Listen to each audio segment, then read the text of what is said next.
5 people killed. Bam, bam, bam, bam, and everybody just started running for the doors. Another 8 wounded. Some lady was yelling for help down in the garage, so I just ran, and here I am. And mass chaos as people suspected a second shooter. We have not ruled out terrorism, and we will be pursuing every angle. We begin with the deadly airport shooting.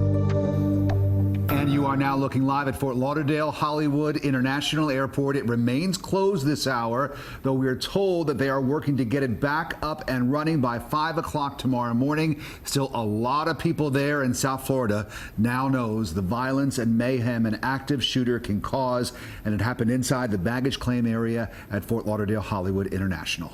People spent hours on the tarmac in fear for their safety, and many are left stranded here in South Florida. Tonight, CBS 4 News brings you complete team coverage of today's horrific airport shooting, from the victims to the suspected shooter. We begin with CBS 4's Ted Scouten. Ted.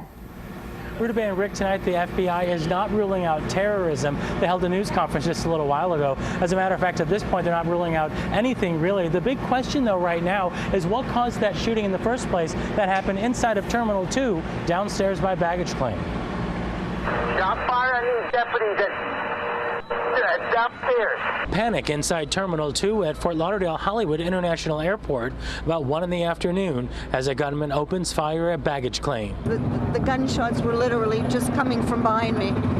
It was really scary. People ran for their lives. 13 were hit. Not all of them survived. I heard pop, pop, pop, pop.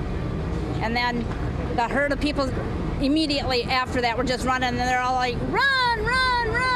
People ran for cover. Terrified passengers poured onto the tarmac, even racing across the runway, and it wasn't just from Terminal 2. Suddenly, there were reports of gunfire in Terminal 1. Inside the terminal, the first terminal, we heard bam, bam, bam, bam. That caused people to run out there too. At the same time, others close to a garage ran for cover, hiding behind cars as deputies searched that garage. That set off a second wave of fear. I'm not sure what's going on. Now we have more people running.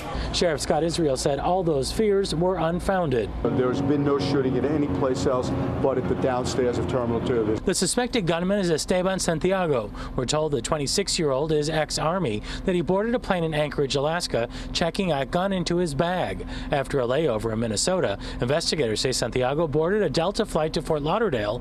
Then sources tell us that when he got here, he grabbed his bag, went into a bathroom to get the gun from his suitcase, and then came out firing, running out of ammo. Then we're told he laid down and waited to be arrested.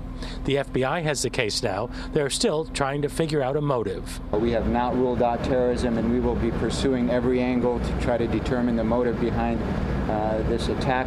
At this time, it's still too early in the investigation for us to truly know why he came to Florida. So those are some of the things that we're looking at. Live look here at the airport. Those planes you're seeing, they were finally able to come over to the terminal building. They had to sit out on the tarmac for hours after the shooting, loaded with passengers, because the buildings all had to be cleared and swept before the planes could come to the building. So after sitting out there for hours, they're finally at the building. Meanwhile, the airport remains closed. However, they're hoping to have it open at 5 o'clock tomorrow morning. At least Terminals 1, 3, and 4. Terminal 2 will remain closed for that investigation. Meanwhile, Santiago will make his first federal court appearance in Fort Lauderdale on Monday. Live at FLL, Ted Scouten, CBS 4 News Tonight.